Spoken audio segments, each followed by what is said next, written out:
सज्जनों, आज मैं आपको राजा भर्तृहरि की एक कहानी सुनाना चाहता हूँ।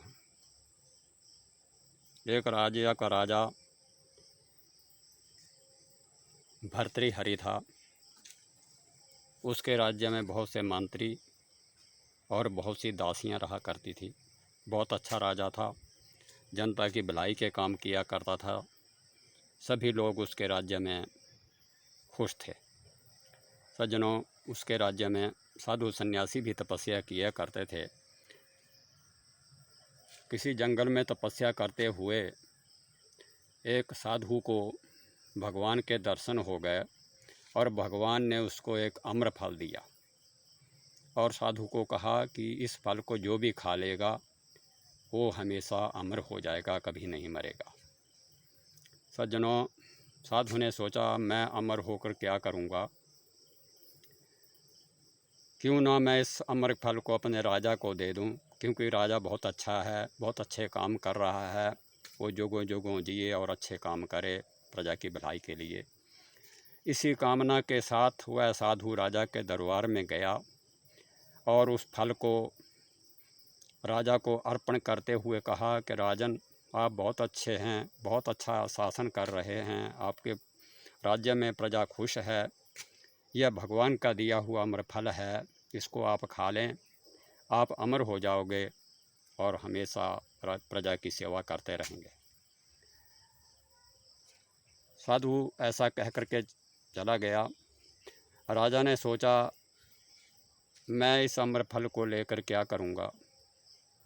मेरी रानी बहुत अच्छी है, वो सदा सुखी रहे, सदा राज का सुख भोग करे।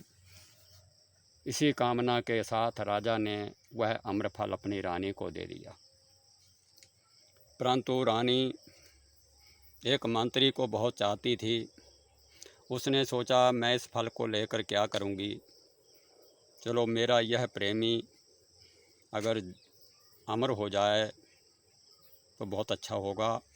उसने वह फल मंत्री को दे दिया।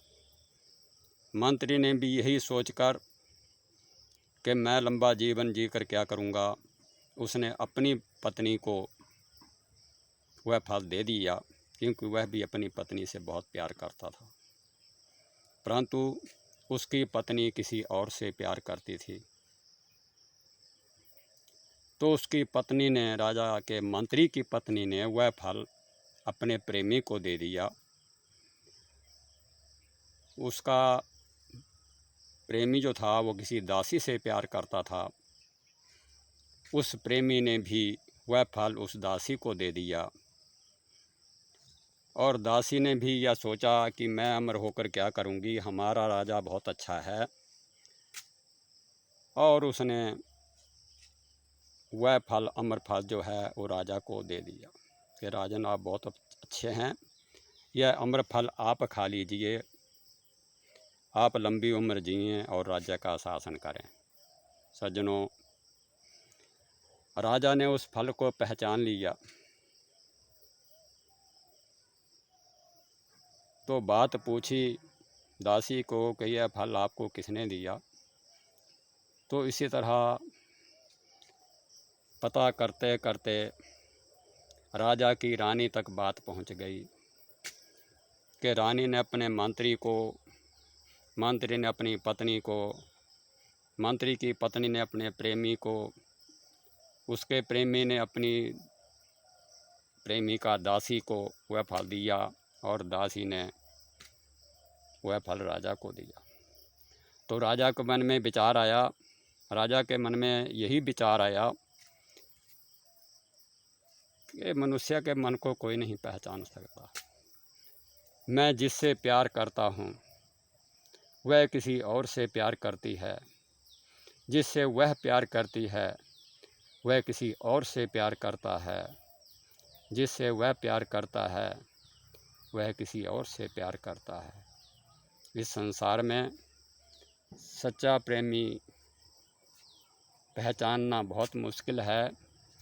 राजा ऐसा सोचते हुए बहुत उदास हुआ और वह इसी कल्पना के साथ कल्पना करने लगा। कल्पना करते हुए उसने 3 ग्रंथों की रचना की एक ग्रंथ का नाम था नीति शतक। उनमें 100 श्लोक उसने बनाए, 100 श्लोकों का ग्रंथ उसने लिखा और उसकी व्याख्या की हिंदी में। एक नीति शतक जिसमें 100 श्लोक थे। दूसरे काव्य का उसने निर्माण किया, काव्य पद्य का, वो था वैराग्य शतक। तीसरा था श्रृंगार शतक। श्रृंगार शतक जब पढ़ते हैं तो श्रृंगार रस में डूब जाते हैं। वैराग्य शतक जब हम पढ़ते हैं तो हमें हर चीज़ से वैराग्य लगने लगता है। जब नीति शतक हम पढ़ते हैं तो हम नीति चतुर हो जाते हैं, राजनीतिक व्यवहार को समझ जाते हैं।